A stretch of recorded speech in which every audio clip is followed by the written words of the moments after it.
Salam Silawani. Kita dari Maluku, Ambon. Oke. Saya adalah fasilitator di Balai Besar Pendidikan Pelatihan Ekspor Indonesia dan juga coach untuk ekspor coaching program yang ada di Balai Besar Pendidikan Pelatihan Ekspor Indonesia. Hari ini kita bicara tentang 3 hal. Yang pertama adalah ekspor itu apa, lalu langkah-langkahnya dan dokumennya. Jadi sederhana aja. Teman-teman pernah lihat orang bawa barang keluar, terus apa itu ekspor? Contoh bawa barang nih, nitip, terus keluar negeri gitu. Apa ekspor? Bukan. Ekspor itu adalah mengeluarkan barangnya sendiri nih, dari pabean Indonesia masuk ke pabean negara lain. Barangnya aja, nggak pakai orangnya, karena kalau orangnya ada paspor, gitu. Barang nggak punya paspor. Ya. Nah, barang tadi ada 3 kan, ada yang bebas, ada yang dilarang, ada yang dibatasi. Nah, kita ngomongin yang bebas nih, yang bebas ekspor. Apa aja? Banyak. Yang pasti ada dokumennya. Dokumennya apa aja? Yang pasti adalah seorang eksportir harus bisa membuat 2 dokumen penting. Apa itu? Commercial invoice, packing list.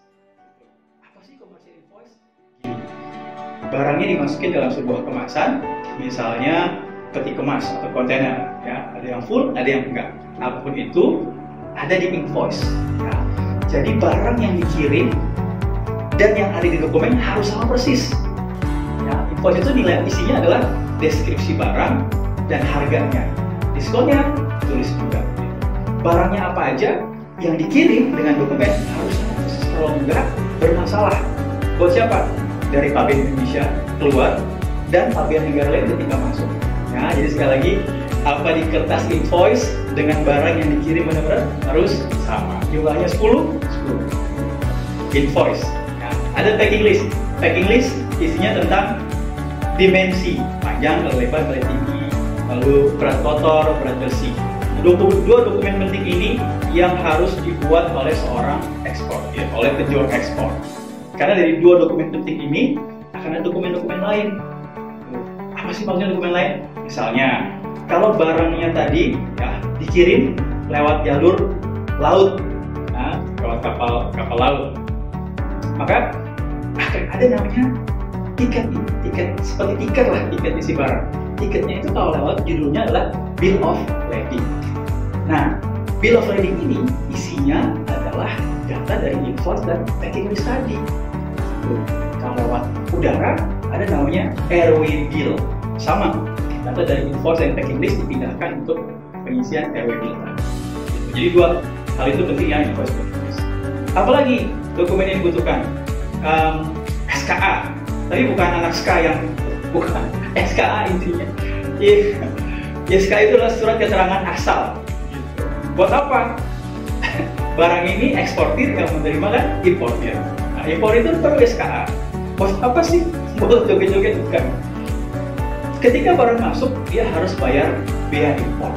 Nah, supaya biaya impornya ini 0 atau ada preferensi tertentu tarifnya, maka dia harus tunjukin selebar kertas. Ya, importir nih, selebar kertas.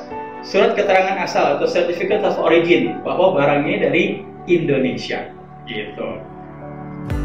Oh, dari Indonesia, oke. Kamu 0% misalnya dengan SKA IACPA, Indonesia Australia Comprehensive Economic Partnership. Jadi antara Indonesia sama Australia, kalau orang Australia impor barang Indonesia, tarifnya 0%.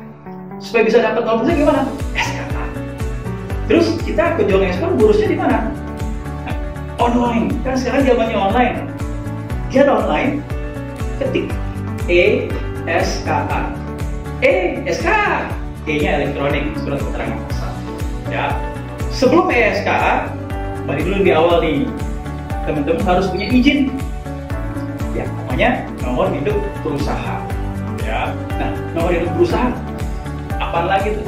Nomor hidup berusaha tentu saja izin berusaha. Jadi kalau semua penduduk Indonesia yang mau ekspor atau yang mau melakukan sebuah usaha harus punya itu. Gitu. Nah tadi kan ada barangnya 3, ada barangnya bebas ekspor, dilarang dan dibatasi. Nah yang mau ekspornya juga, yang boleh ekspornya ada 3 juga, ada perseorangan, ada lembaga atau badan usaha. Semuanya harus ada NIB. Ngurusnya di mana? Online juga. Di halaman pencari ketik OSS 30 OSS. Ketika terbuka OSS-nya, daftarkanlah apa yang dibutuhkan, apa aja, ada NPWP, ada ID, nanti di download lalu di upload dokumennya.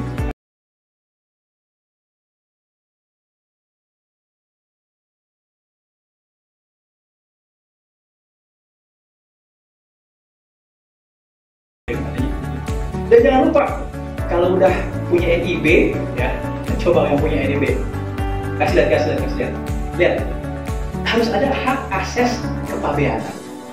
Karena kalau nggak ada hak akses kepabeanan, maka nggak bisa keluar dari Indonesia. Gitu. Ya, jadi sekali lagi, karena apa? Dokumen ini penting. Sama seperti teman-teman mau keluar negeri, barang ini ketika keluar dari Indonesia juga harus ada dokumen-dokumen terus. Gitu. Oke, para pejuang ekspor. Nah, tadi kita ngomongin tentang barang yang bebas ekspor. Sekarang barang yang dibatasi. Kenapa dibatasi? Ya, salah satunya untuk menjaga mutu barang tersebut. Ya, misalnya kopi. Ya, untuk para pejuang ekspor yang ingin mengekspor kopi dengan HS code 1901 dan 2101. HS code itu apa sih? Itu nomor. Jadi supaya gampang kan gini nih. Itu kan ada deskripsi nih, tuh barang yang description itu supaya seluruh dunia tahu sama barangnya ada nomor itu. Jadi dengan nomor itu, 8 nomor sih, tapi settingan 4 aja. Jadi semua dunia, seluruh dunia tahu tuh pabean dari mulai Alzair sampai ke Z Zimbabwe itu tahu, oh barangnya itu gitu, ada apa sebetulnya. Nah gitu. Untuk barang-barang yang dibatasi ekspornya tadi, maka harus ada dokumen tambahan lagi nih. Ya apa sih misalnya kopi. Sebelum masuk ke negara tujuan, keluar dari Indonesia, teman-teman harus menjadi eksportir terdaftar kopi. Di mana daftarnya? Nah, online. Coba di search Inatrade. Nah, dibuka, dicari tentang pendaftaran eksportir terdaftar kopi, di download atau diunduh dokumennya, diisi, di-upload. Ya, itu untuk kopi. Terus kalau teman-teman pejuang ekspor yang mau ekspor furniture, harus ada SVLK. Apa tuh SVLK? Surat verifikasi legalitas KAI. Nah, itu dua hal dari eksportir yang barang-barangnya itu dibatasi. Ya. Contoh yang lain lagi misalnya HACCP itu ya, untuk yang ikan. Nah, setelah teman-teman tahu tadi semua, ya, ketika barang itu keluar, teman-teman akan mendapatkan selembar kertas yang judulnya PEB singkatannya, panjangnya pemberitahuan ekspor barang. Ya, bahwa teman-teman sudah melakukan ekspor untuk yang full container load, yang full di satu kontainer. Gitu. Kontainer kayak gini nih, ada yang 20 feet, 40 feet, 40 feet. Kayak gini ya, dapat selembar kertas namanya pemberitahuan ekspor barang. Kayak apa sih bentuknya PEB itu? Seperti ini.